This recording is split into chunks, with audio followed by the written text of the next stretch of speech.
expansion was discussed both at a committee level and at the board, and ultimately the league office was tasked by our board with doing an... Imagine standing on the precipice of $1 billion revolution, only to watch the entire engine threaten to tear itself apart from the inside out.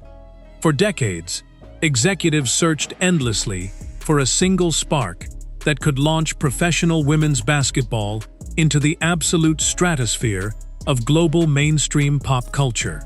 Then, almost like a lightning bolt out of nowhere, that spark arrived carrying a signature logo, a court vision style that baffled defenses, and a deep-range shooting habit that set every arena on fire. Millions of fresh eyes tuned in. Television networks practically lost their minds scrambling for broadcast rights, and arena seats that used to sit completely empty were suddenly selling for thousands of dollars on the secondary market. But behind that shiny curtain of record-breaking success, an incredible storm was brewing. Jealousy, long-simmering resentment, and raw economic frustration began boiling over behind closed doors. Whispers started leaking out from backroom executive lounges about a secret rebellion brewing among the ranks. And when a mysterious audio recording suddenly began circulating through inner sports circles, it revealed a side of NBA leadership nobody ever saw coming. The soft-spoken, diplomatic executive who spent years carefully managing billionaire owners and superstar egos allegedly snapped in a way that stunned everyone in the room.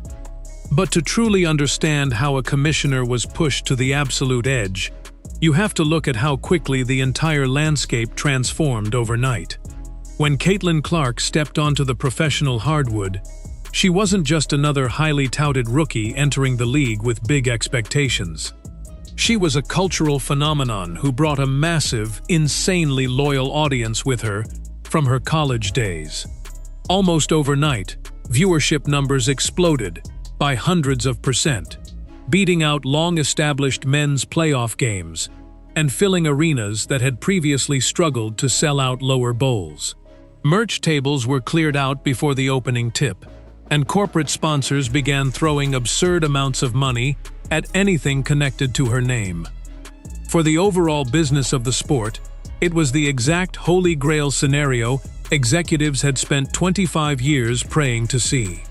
Every single broadcast metric showed that people weren't just casually watching. They were actively obsessing over every single possession, every deep three-pointer, and every post-game comment.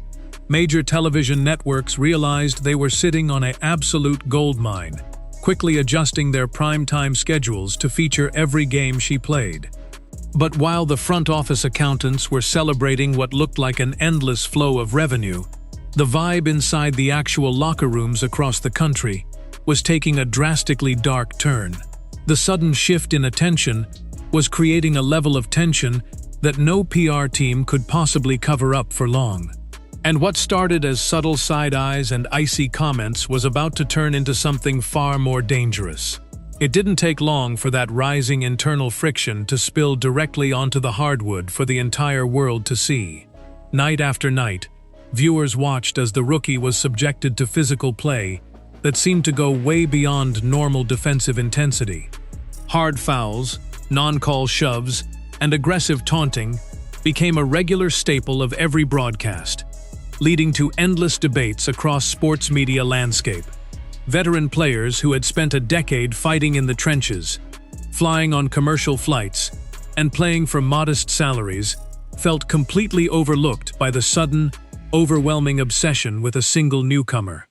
In post-game press conferences, long-established stars constantly downplayed her impact, reminding reporters that the league was built on the backs of many, not just one individual.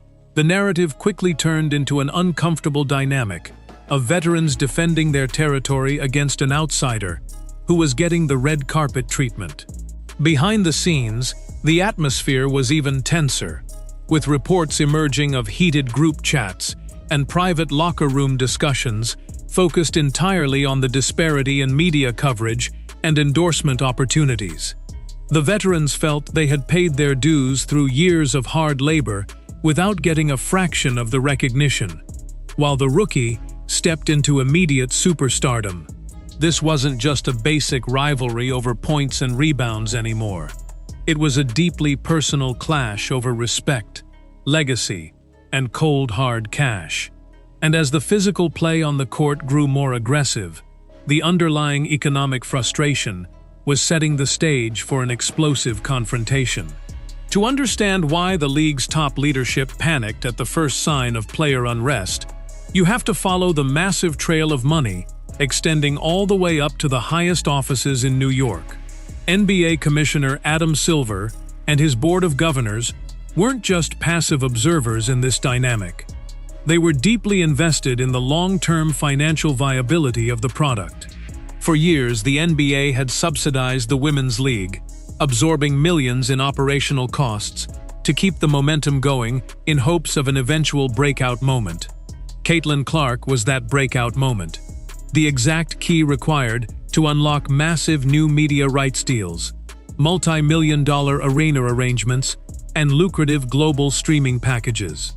The front office saw her as an untouchable brand ambassador who could permanently lift the entire basketball ecosystem into profitability. They simply could not afford to let anything derail the momentum, especially not internal infighting or public displays of hostility that might turn off corporate sponsors. Every broadcast that featured her turned into a massive win for advertisers, driving up the valuation of the entire league's future assets. Silver knew that if this golden wave was disrupted, the financial fallout would ripple through broadcast contracts for the next decade. The stakes were no longer just about maintaining order on the court. They were about protecting a massive financial tide that was supposed to lift every single boat in the industry. But the players sitting across the table had a completely different view of the situation, and they were preparing to leverage their power in a way nobody expected. Rumors began flying through inner circles that a group of influential veteran players and union representatives had held a series of private, off-the-record meetings to discuss their growing grievances. They felt the front office was actively pushing a single narrative at the expense of the collective group, creating an uneven playing field, both commercially and promotional-wise. The chatter grew so intense that reports surfaced of a radical proposal being discussed behind closed doors. A coordinated boycott or strike threat surrounding upcoming marquee showcase events and high-profile cross-league appearances. The idea was simple yet nuclear. If the league insists on focusing all its promotional machinery on one individual while ignoring the collective labor that built the foundation, the players would withhold their services during the most watched moments of the season. They wanted guarantees regarding revenue distribution, balanced marketing campaigns, and an immediate end to what they viewed as special treatment from the league office. For the players, it was a desperate stand to preserve their dignity and ensure their years of sacrifice weren't completely erased from the history books. For league executives, however, the mere suggestion of a strike threat during a historic ratings boom was nothing short of total financial suicide. The stage was set for a high-stakes showdown between a labor force determined to prove its collective worth and a commissioner tasked with defending a massive commercial empire.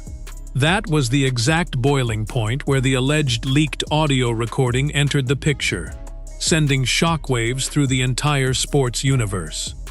According to insiders who claimed to have heard the tape, the meeting was meant to be a routine administrative session with union leaders, but it rapidly devolved into a heated shouting match. Adam Silver, a leader known globally for his cool, composed, almost clinical demeanor, reportedly lost his composure in a way no one in the room had ever witnessed before. On the recording, an agitated voice matching Silver's tone allegedly delivered a brutal, unfiltered reality check to the player representatives in the room. He didn't use polished executive speak or carefully scripted PR language. He went straight for the hard economic facts. The voice on the tape reportedly reminded the players in no uncertain terms that for over 2 decades, the league had operated in the red, sustained largely by external capital and patient investment. He pointed out that for the first time in history, the sport had a mainstream draw capable of generating real, transformative wealth for everyone involved. To threaten that momentum over personal grievances or hurt feelings was described on the tape as absolute madness that could destroy 30 years of progress in a single afternoon. The alleged dialogue captured on that recording exposed the massive, deep-seated divide between executive strategy and player sentiment. The commissioner reportedly laid out the harsh math, explaining that television networks don't buy broadcast rights out of charity. They buy them for raw viewership. And right now, one specific rookie was driving those numbers to historic heights. He allegedly accused certain veteran leaders of letting personal resentment blind them to the unprecedented financial opportunities sitting right in front of their faces. If you strike now, if you sabotage this momentum, you aren't just hurting one player. You are tearing down the entire financial structure we just built, the voice on the tape reportedly shouted. The tone was aggressive, stern, and completely devoid of the usual player-friendly rhetoric Silver had used throughout his tenure. He reportedly warned the union that if a strike or organized walkout occurred, the league would take extreme measures to enforce contracts and protect broadcast commitments at all costs. The room allegedly fell completely silent as the gravity of his ultimatum settled over the representatives. The commissioner made it abundantly clear that the front office was prepared to protect its most valuable asset, even if it meant declaring war on the very players who had carried the league for years. But if Silver thought his dramatic tirade would instantly end the rebellion, he completely miscalculated the pride and determination of the athletes sitting across from him. As rumors of the leaked tape began spreading across social media feeds and sports talk shows, a massive PR cleanup operation was immediately launched behind the scenes. League representatives issued neutral statements, completely denying the existence of any formal strike threats, while dismissing the audio rumors as baseless internet speculation designed to generate clicks. Major sports networks that held official broadcast partnerships with the league noticeably avoided discussing the alleged tirade, choosing instead to focus on standard game highlights and routine statistics. But, despite the corporate blackout, the story refused to die on independent forums, podcast networks, and fan spaces across the web. Audio snippets and alleged transcripts continued to circulate, fueling intense debates over who was actually in the right. Fans quickly split into two fiercely opinionated camps: those who viewed the veterans as bitter gatekeepers ruining a good thing, and those who saw them as brave workers fighting back against a corporate machine that used them up and discarded them for the shiny new object. The narrative spin doctors tried desperately to reframe the conflict as normal competitive banter, but the public had already seen behind the curtain. The tension was no longer something that could be swept under the rug with a polished press release or a fake courtside photo op. The intense backlash against the veteran players was swift and merciless, particularly across digital platforms where casual fans gathered. Thousands of new viewers who had only started watching the sport because of Clark began flooding players' social media accounts with harsh criticism, accusing them of being ungrateful and toxic toward the person bringing them bigger paychecks. Every hard foul or competitive word on the court was dissected under a massive microscope, painted as proof of a deep-seated conspiracy to bully the rookie out of the league. This sudden wave of online toxicity only made the veteran players double down on their position, feeling further alienated by a fan base that seemed to value a single newcomer over the entire history of the league. Union reps felt caught in a brutal vice grip, trapped between a corporate front office demanding total compliance and a membership body that felt fundamentally disrespected. The locker room atmosphere across multiple teams became increasingly frosty, with players refusing to answer questions about the leaked tapes or the alleged strike discussions, during mandatory media availability. The beautiful dream of a unified, booming league was rapidly devolving into an uncomfortable Cold War where nobody trusted anybody. And as the season pressed forward, the underlying dynamic threatened to sabotage the very product everyone was trying to sell. To fully grasp why this conflict reached such a dramatic boiling point, you have to look at the massive economic gap that has plagued the sport since its very inception. For decades, players were forced to travel overseas during the off-season, playing in foreign countries under grueling conditions just to make a respectable living.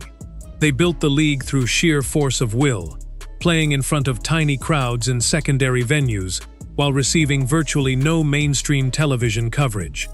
So when a single rookie entered the league with immediate seven-figure endorsement deals, private jet travel arrangements, and instant global fame, it triggered a deep, instinctual sense of unfairness among those who had sacrificed their health for years.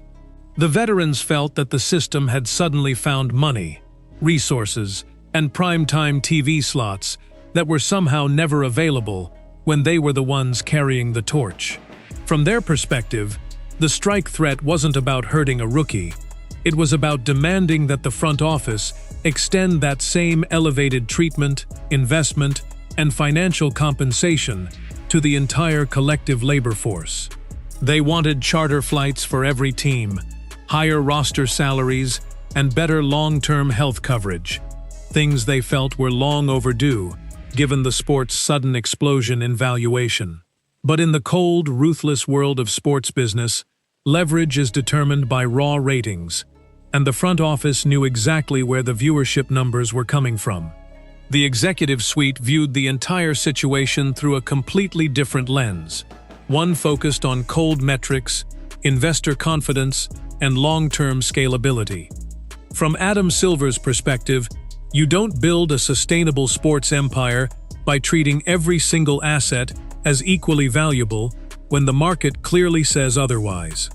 In every major entertainment industry, from Hollywood to professional sports, star power is what drives the business engine, and the surrounding cast benefits from the larger pie created by those stars. The front office argued that the massive revenue influx generated by Clark's arrival would eventually fund higher salaries, better travel accommodations, and improved facilities for every player in the league during the next collective bargaining agreement. But to get to that payday, the product had to remain stable, appealing to sponsors, and free of the toxic internal drama that turns away casual viewers. Silver's alleged rage on that leaked recording wasn't just about protecting one player.